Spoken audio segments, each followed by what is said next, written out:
Hello, welcome to the CarCast+Edmunds podcast. I'm Matt, the moderator, Deandra, here with Alistair Weaver.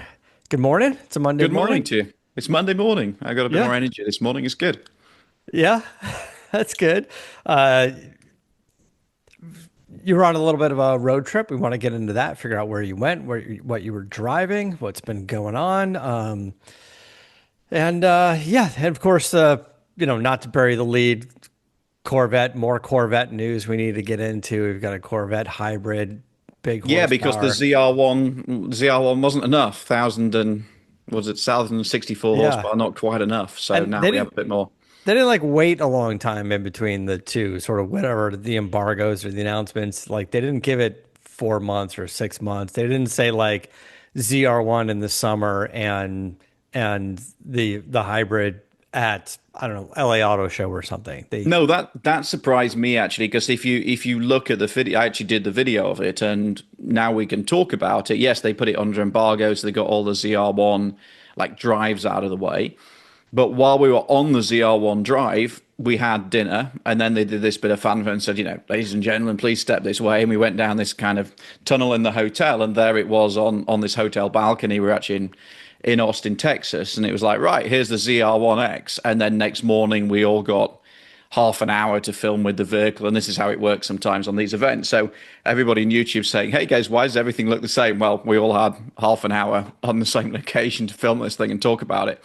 But yeah yeah, I was a little bit surprised that they didn't give the normal ZR1 a bit more kind of time in the sun before announcing ZR1X. So we did this. yeah I did do this about a month ago, and then they said, okay, you can ZR1 is now, and then we get, this information we're giving you is confidential. Here's a legal agreement, and then you can all talk about it on this date.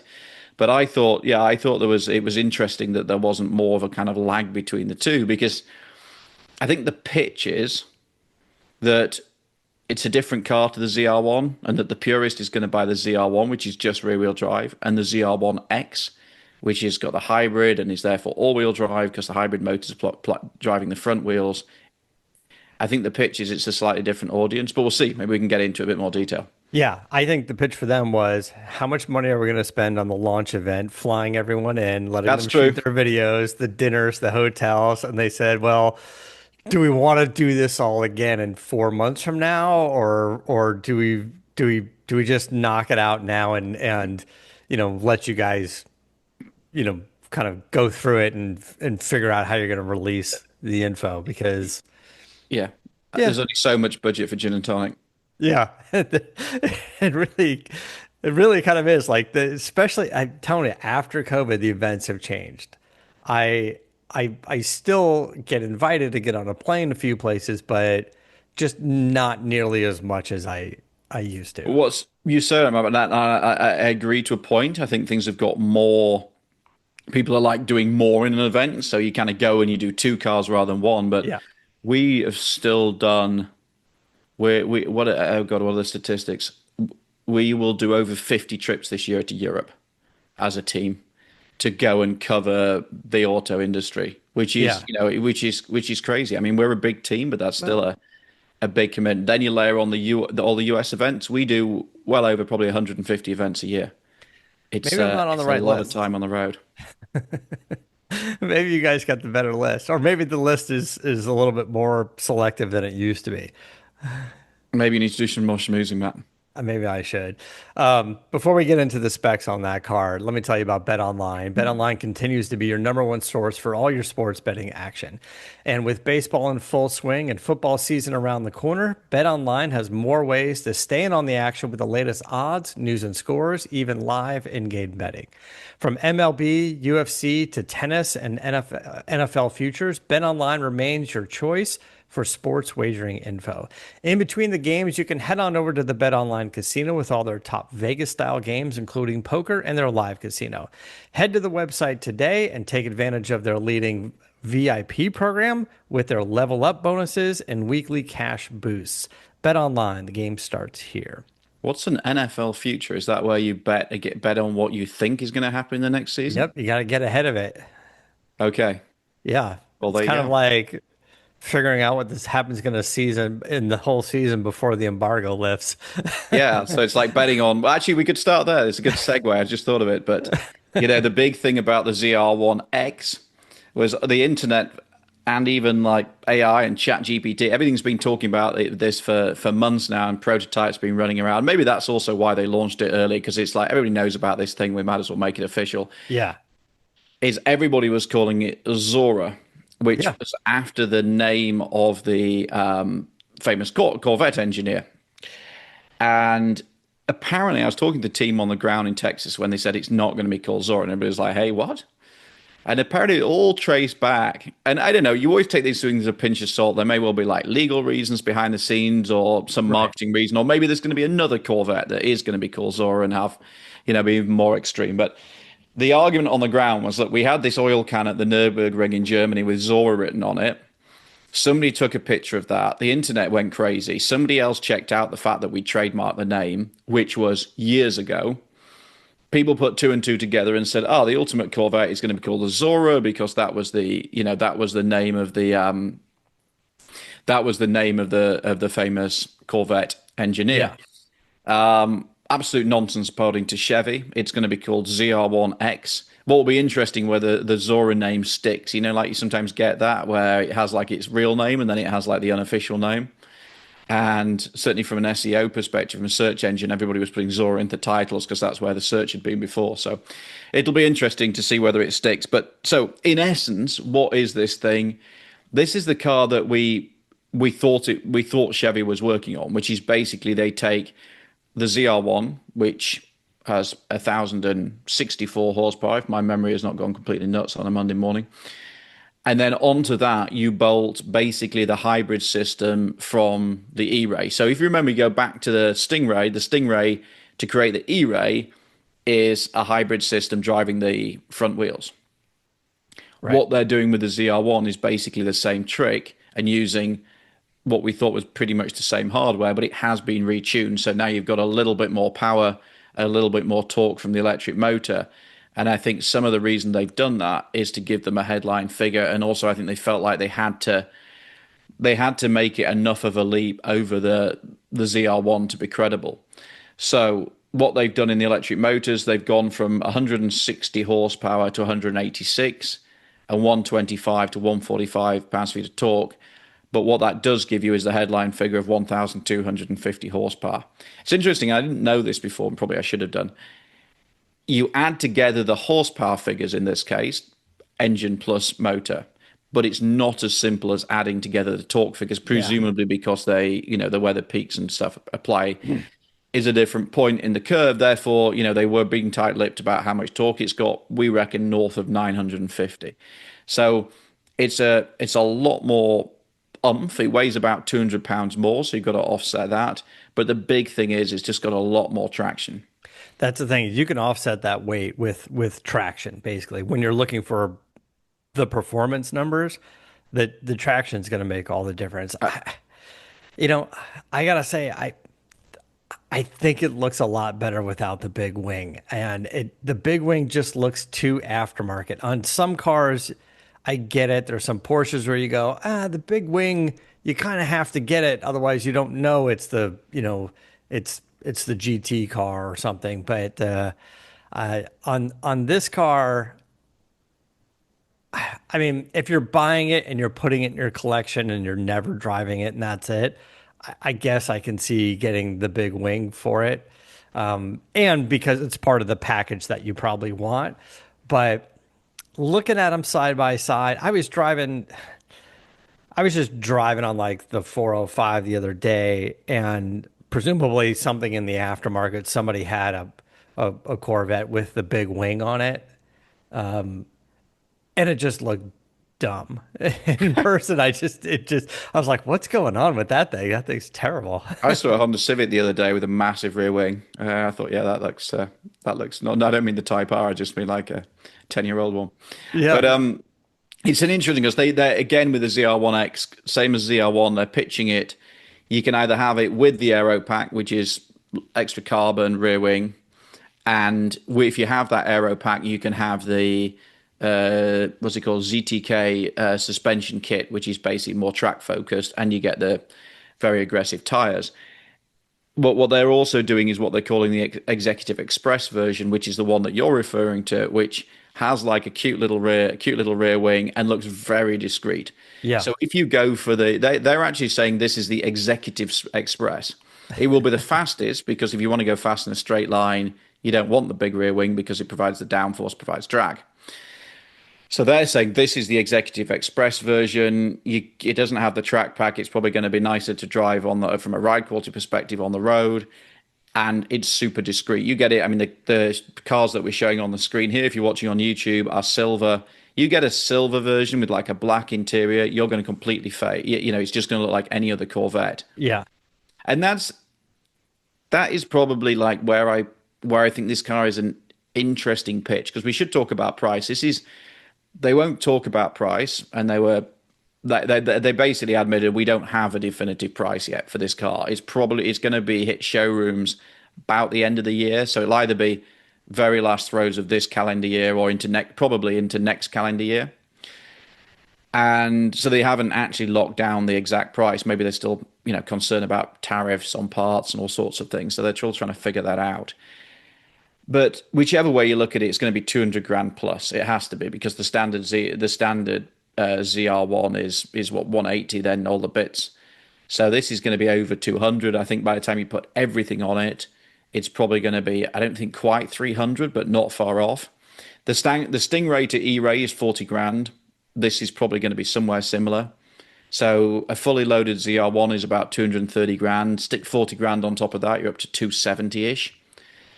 And the bit for me about this, I think it's really cool. I think it's really fast. But when you go through the steps in a 911 range from Carrera to GT3 RS, GT2, Porsche changes so much on the body and everything else that you kind of, even though one might be 4 times as much as the other, it looks it. You don't turn up in a GT3 RS and suddenly say, oh, it's just another 911. It just looks like it's Escape from Le Mans.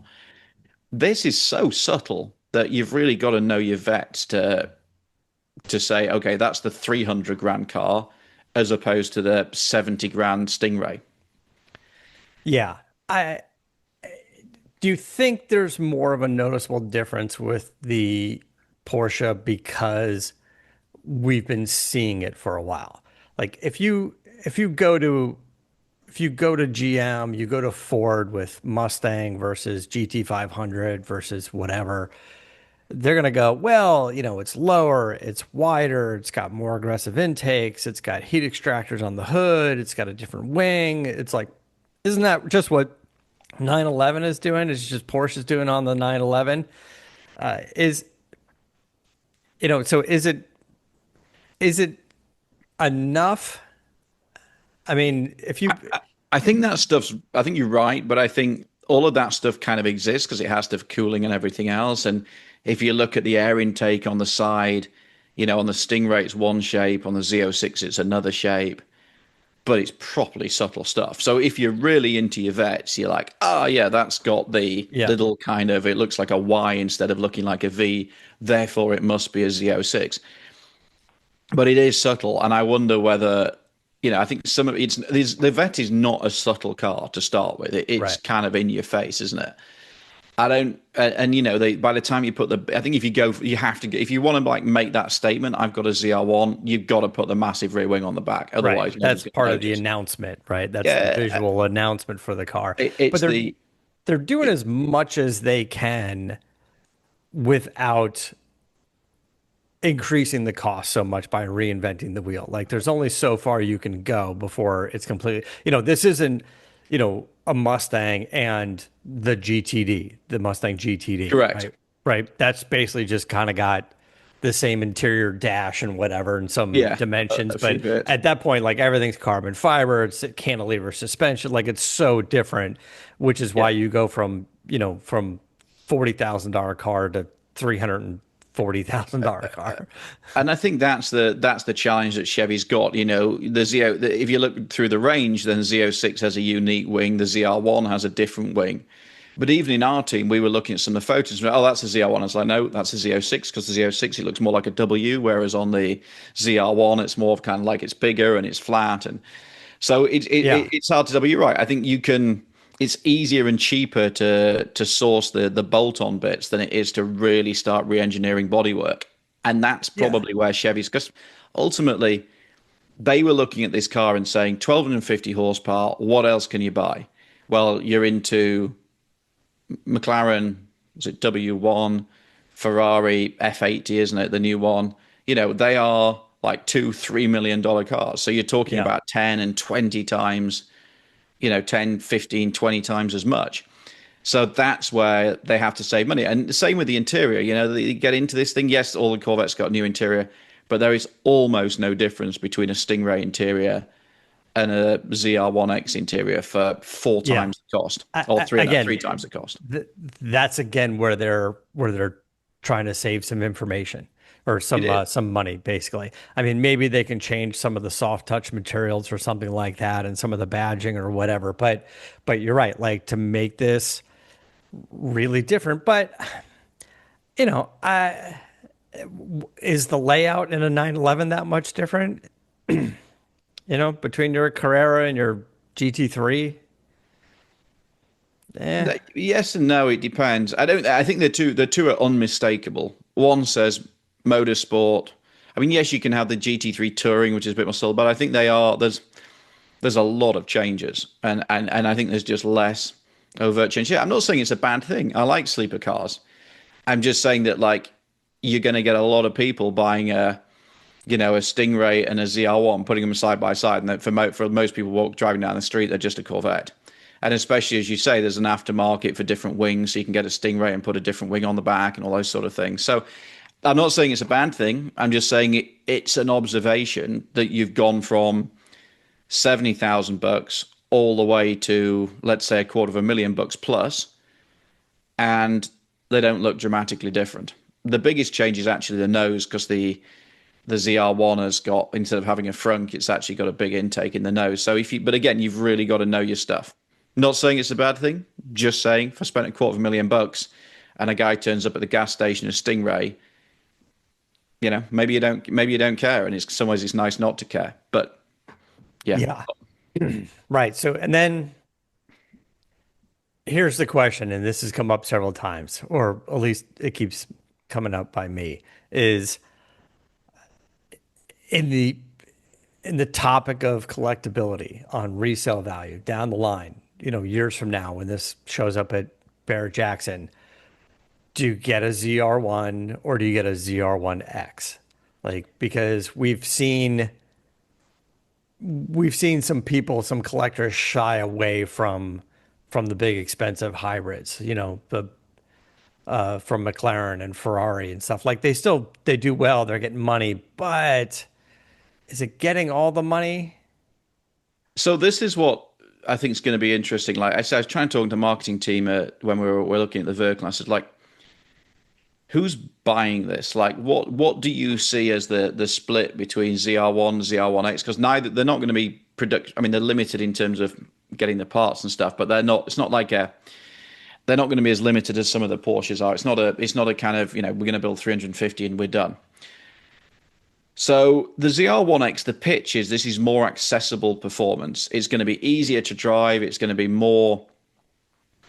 a bit more every day. You're going to have, because you've got the front traction, it's less intimidating on a track. Yeah, So it probably moves under its own power with electric yeah, motors, like the whole yeah. start stop features, like getting off the line.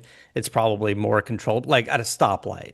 I mean, ultimately, it will be faster in the right hands, but what they're saying is it will be, you'll get to that speed more easily. I mean, I've driven the ZR1, and particularly if you leave the systems on, all the stability control and stuff, all the traction control, it's not nearly as intimidating as you might think, given that it's got over 1,000 horsepower and rear-wheel drive. But they're basically saying the ZR1X takes you beyond that, and this is a 1,250 horsepower car, where the performance is super accessible. And I get that. You've got the traction. It is a better piece of engineering. But I do wonder whether the ZR1 will be the kind of purist choice, because, it's a bit more kind of alpha to have, I've just got rear-wheel drive. It's like the race car equivalent. Yeah, It will be interesting to see how it shapes out. But I think they're adamant and they understand that there will be a bunch of people who just have to have, tick every box and have the ultimate Corvette. And the ultimate Corvette is a ZR1X with the track package, with the carbon package, with all the bits on it. And I suspect that there's going to be a portion of people buying that. I mean, if we go through the range, I was looking at this just before we came on air, and in round figures, Stingray 70 grand, Corvette E-Ray, so that's a Stingray with the hybrid and is designed to be a bit more of a kind of fast road car. That's 107 grand, well, 100 but plus a bit. The Z06 is basically the same price, 100 and starts at 112 plus destination. Then you've got a big jump to the ZR1, which is over 175-ish on the road. ZR1X we expect to be over 200. They might surprise us and say it's 200 bang on, but I suspect it's going to be over 200. So, like where is the sweet spot in that range? And we've just done a feature on our news channel, comparing them all. And I think the sweet spot, and I've driven all of them now apart from the ZR1X.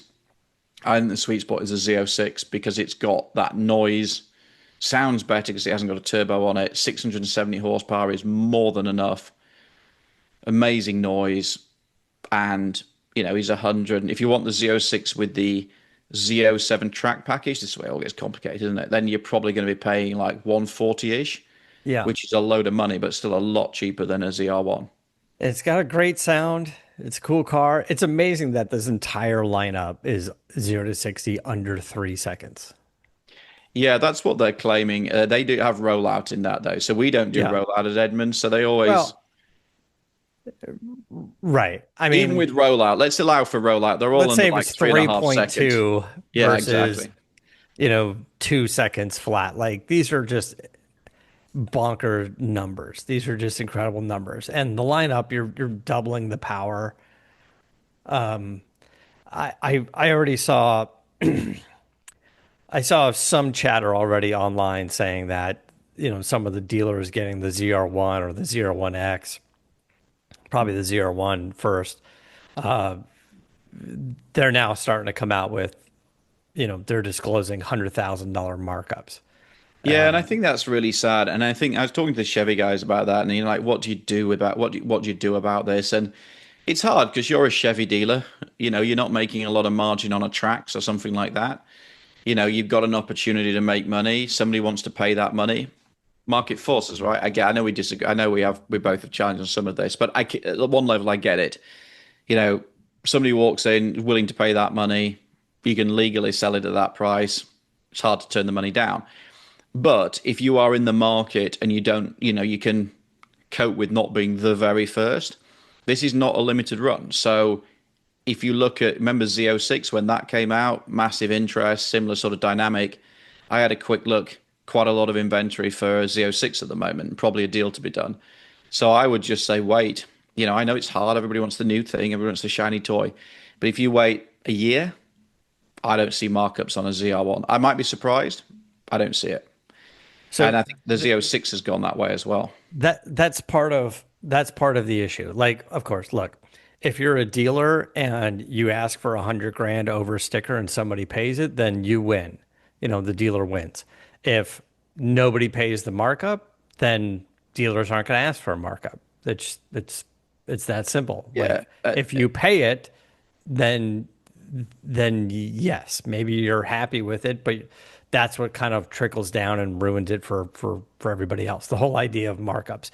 But if you go, hey, a ZR1 is a $175,000 car, and in 5 years from now you want to take it to auction, then just know at auction someone's going to want $300,000 for that car because they paid $275, not $175, right? And then they paid the tax on it, and they've had, they're not there to lose the money. So they're going to be looking for a $300,000 reserve on that There's car. a question, Matt. I absolutely should know this.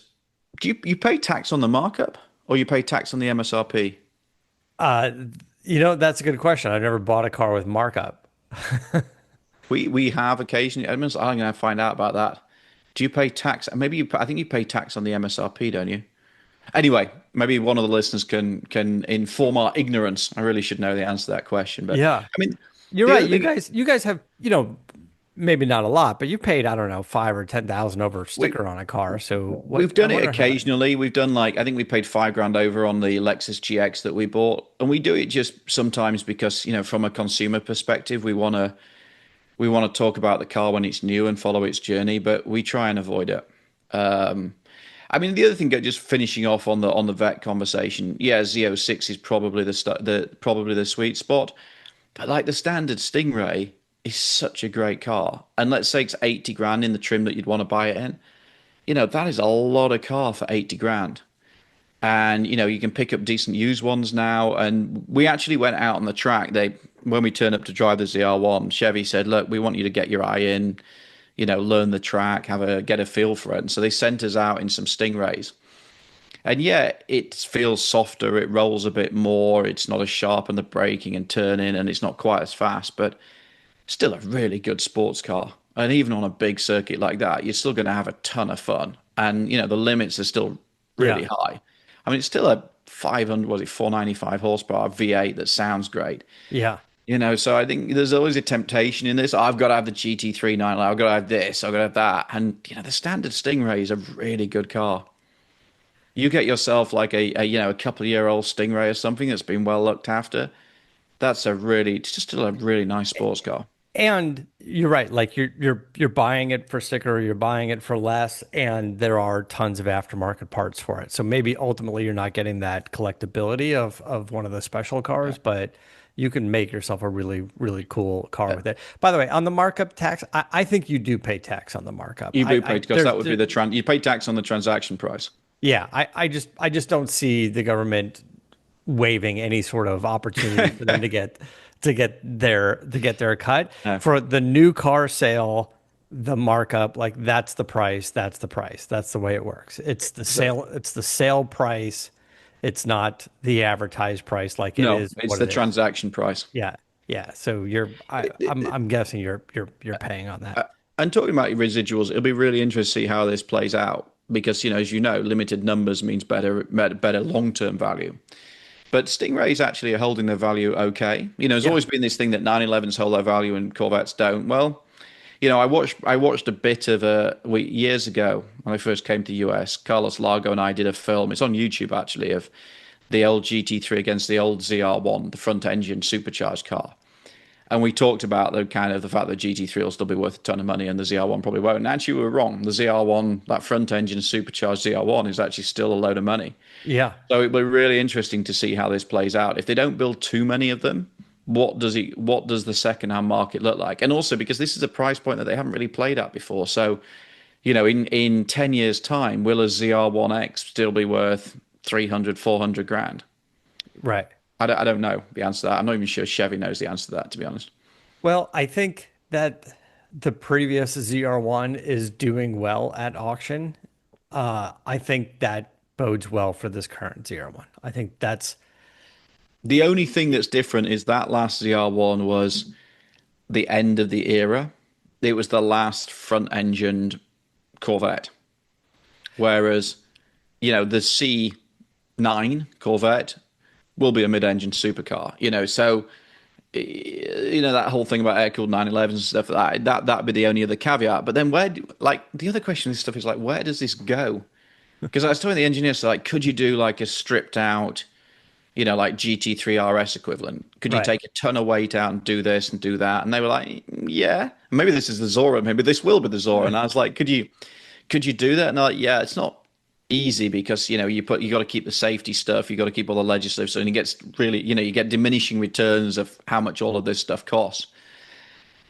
But yeah, you wonder where all this ends. Like if there's a C9 Corvette, will that have to have 1,500 horsepower, or it won't be believable? I don't know. We talk about this Well, a lot. I mean, you start going down the route of like M5. You start going, well, there's a limit to how much horsepower we can keep going to, and then yes, can we start tuning the car better? Can we get it to hook up better? Can we do better weight transfer? Can we get it around a road course better?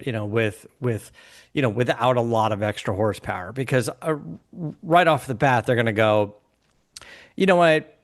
It's 1,250 horsepower for a ZR1X. In 4 years from now, the new version may be 1280, right? And they're going to go, yeah, it's a little bump in horsepower. It doesn't seem like a lot, but it only needs to be a little bump.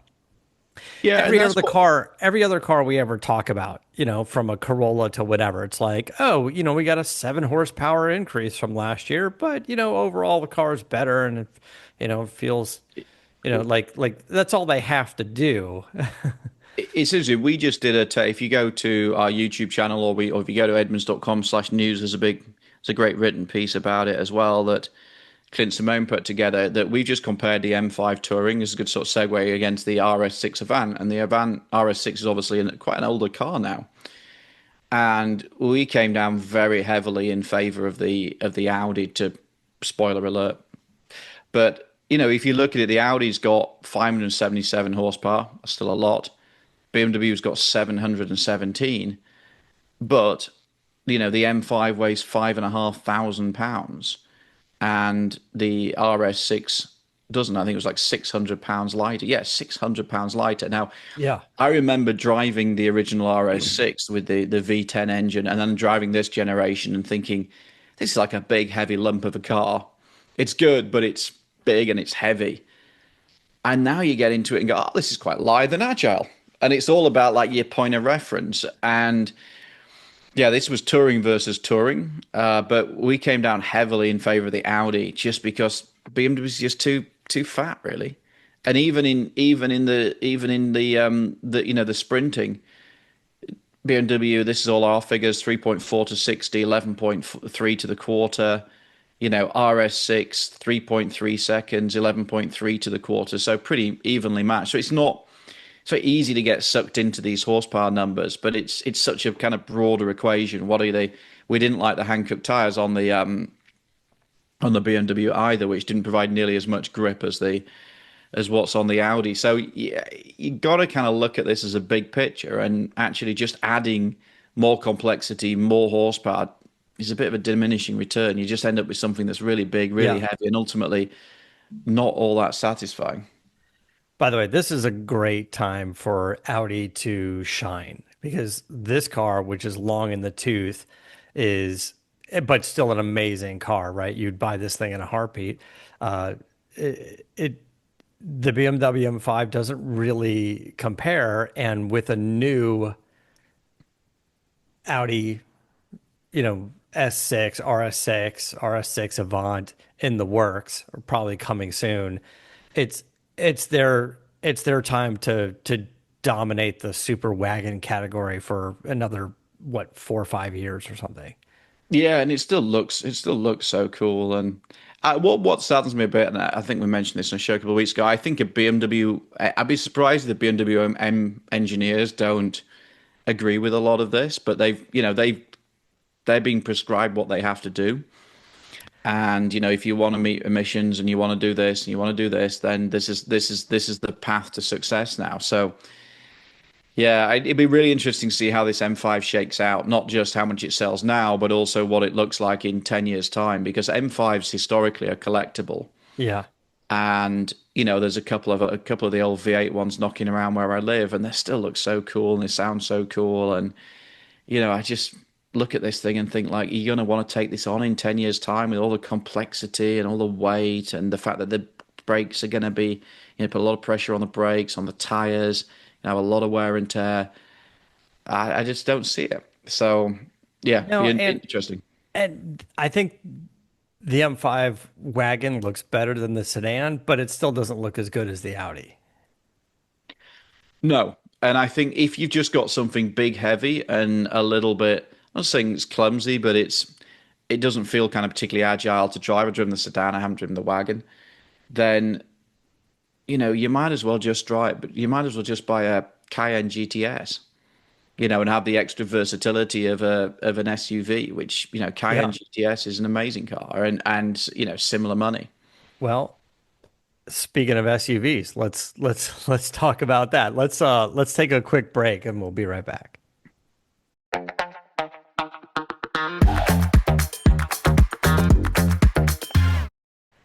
Okay, so we were talking about wagons, super wagons. Let's talk about SUVs. You were driving Range Rover this weekend? Yeah, I finally this car I've been interested in for quite a few years, and the first time I really got my paws on it was for some time is a Range Rover Sport SV. I used to call it SVR, but I think it's just SV now.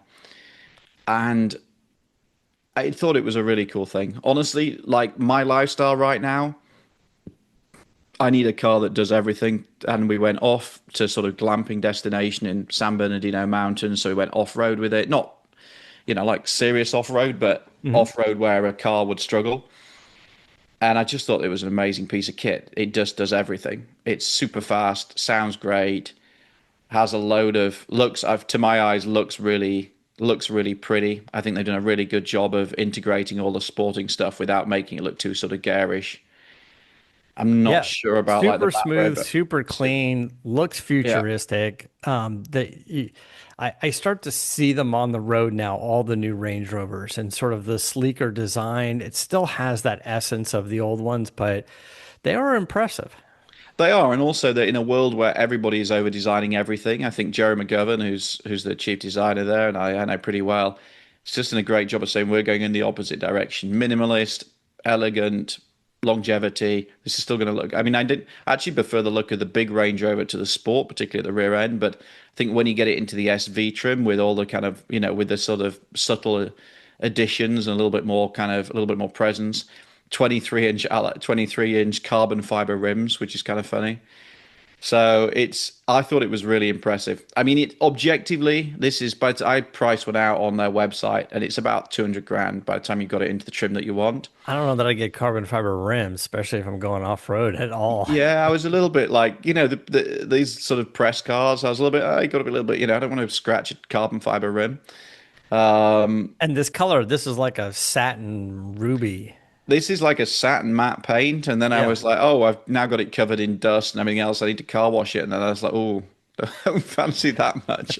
I'm sure they'll tell me it's absolutely fine, and it's probably got some sort of treatment on it as well. But I was like, oh, don't fancy that much. But it's a great, it's a great thing. But it's 200 grand, and then you start thinking, well, hang on, like a Cayenne GTS is quite a bit less than that, 160ish or something in a good trim. So objectively does it make a lot of sense relative to a Cayenne GTS or an Audi RSQ8 or something? It probably doesn't. I don't know why I sent you that picture. Oh, you do. There you go. There's your plug. There's pictures of you drinking I provided. know. Why am I Look at showing that. that? Hmm. I don't know how that got there. Um, but I loved it, and I would absolutely see myself in one. I think the objective part of it, is it a better vehicle than a 150, 60 grand Cayenne GTS? Probably not. Has it got more character and more style? Yes. No, I mean, and you're talking about the highest horsepower version of it, but the the non SV or SVR versions are that's a great luxury SUV, and we see them especially here in LA. It's like we can't go anywhere without seeing some newish Range Rover on the road. Like they, Range Rover Sport is a really nice car, and I like the sort of simplicity of it. On the used market as well. I mean, even the previous generation, there are some decent deals on them. I think that is kind of the sweet. So I much prefer it over an Evoque. Evoque's a little bit small. It just doesn't have that kind of, just doesn't feel as yeah, luxurious, doesn't have the space. I mean, the Range Rover Sport's still not huge, in the kind of like the rear and stuff, but it feels like the sweet spot. Unless you get into like big Range Rover, which is now quite a bit more expensive. do they still It's have the Velar? yeah, they still have the Velar. Isn't that So the in Range between Rover Sport and lineup is Evoque? so you have Evoque, which is the really small for the US. They don't sell many over here. Yeah. It's kind of a New York, it's a Manhattan car. Then you go into Velar, which is, decent sort of mid-sized SUV. Then you go into Range Rover Sport. Then you go into, grown up. Then you got Range Rover either with short wheelbase or long wheelbase. Right. And then I think the Sport, separately, Defender goes in there somewhere, but now that they're sort of making that not a yeah, they Range split it Rover, up. it's So just a you've got Defender. they've got Defender. So you've got Range Rover brand, Defender brand, and then Discovery, which to be honest, they're still figuring out what to do with. And the idea is Discovery will be like family orientated, practical, Yeah. sensible. Defender will be like a bit more alpha. But the problem is they all converge because the Defender is kind of a good SUV. So they've got a problem with Discovery. They don't really know what to do with it. Right. And I guess because of everything that they've been doing under the Land Rover banner is why we're seeing so many changes with Jaguar. It's like Jaguar had some nice sedans. They wanted to increase sales. They started coming out with a couple SUVs, I-Pace, F-Pace, probably helped their sales, but it was, like, I don't know, it's maybe an F-Pace and a Velar seem pretty similar. Well, they are the same, pretty much the same thing underneath. In fact, an F-Pace, there's still a few, still selling a few in America. They sort of stopped production overseas, but they're keeping going a little bit for I America. mean, And you can go to I a think that's still a nice, that's still actually oh, a good 100%. vehicle. It's a beautiful SUV. They do make a fast version. Yeah, the SVR F-Pace, that might be, in a few years' time, that might be like, because that's got the, so I'm getting a bit geeky here, but the Range Rover Sport SV has got the BMW Source 4.4 V8. The um, the F-Pace SVR has got Land Rover's own V8, which doesn't meet some of the supercharged thing, but doesn't sting, which is way more characterful. It's a bit obnoxious actually, but if you like that sort of thing, it's kind of cool. So I think an F-Pace SVR will be kind of like a discreet collector's car in a few years' time because it looks fantastic. And you can still find them in showroom floors. They still exist, don't they? Because I think everybody Yeah. thinks Jaguar's gone, and we're all waiting for the pink, the pink thing. But actually, they're The still pink thing. selling cars over here. Yeah, I don't know that everybody's waiting for it, but it's coming. It's It, coming. I don't know. I'm it's waiting coming. for it. I'm excited by it. Yeah. I don't know. I Uh, still don't know who's going to buy it, but I'm excited by it. all right. So keeping with the SUVs, I saw this pop up, the Bentayga. We got Yeah, a this is a real. We should talk about the Nissan Leaf as well, because otherwise this whole show is like just crazy yeah, money stuff you stuff can't which afford. nobody can afford. But yeah, real quick, Yeah. just some updates on the Bentayga because we're on the topic Yeah. of this caught my eye because I was doing shift and steer the other day with Aaron Hagar and his dad Sammy Hagar for a while had a Pure Songway, the Ferrari SUV on order, and it just came in, and Aaron went to go pick it up. His dad was out of town or something, and not getting into all of the details that you and I have been discussing about these cars for so long, he just went over there, hopped in this thing, drove it home, and he's like, this car's insane. This is batshit crazy, fast, amazing, SUV. Like, I know people are kind of knocking on the inside or the outside, going, it looks kind of like the Mazda or whatever. He's like, but this is just an insane kind of, and he brought that up too. He's like, somebody else said it was, it looks like the Mazda, but Looks like a CX-5. Yeah, somebody on the I saw on Instagram put them side by side, and the profile, the side silhouette is remarkably silver. So I don't think you're going to drive down the road in the Ferrari and somebody's going to say, "Oh, look, it's a Mazda." But yeah, it's kind of curious yeah, I how mean, the like, proportions are the presumably same. it's not quite even in the same neighborhood. Like, physically, it's not in the neighborhood. Like, where, No, like, if you're a Sammy Hagar, you don't live in a neighborhood with a lot of Mazdas, I don't think. no. If you're not, you're a bona fide rock star. But it, yeah, and we drove the Bentayga Speed. Again, way over 200 grand, especially when you get it sorted out into how you want, probably 300 grand. And then I don't think we got the exact pricing for it yet. 641 horsepower. And this has replaced the W12, the much loved W12, which is no more. Yeah. But so twin turbo V8, ceramic brakes. Actually, the other thing, going back to that Corvette ZR1X, it's got insane braking on it, particularly at the. So it's another if you've got the money and you want to go fast and you want a car that can do everything, these things are getting so good. I was saying to my wife, like, you go back 15 years ago and think about where some of these SUVs were, and it feels like a sports car. I mean, they're amazing pieces of engineering now, and it's all about engineering around the basic, our engineering solutions to physical inadequacy, i.e., center of gravity is too high. You've got, a lot of weight where you don't want it, but they've just got so good at controlling all that mass. And I can't ever imagine myself in a Bentayga. It's just a bit too ostentatious for me. Yeah. And drove one years ago when it was just starting to come out, and again, impressive. When I first got into it, it was like, um, at the time, it was expensive compared to the Range Rover, if I remember that correctly. And I was like, well, do I just get the Range Rover or do I get the Bentayga? But listen, like you said, now they do everything.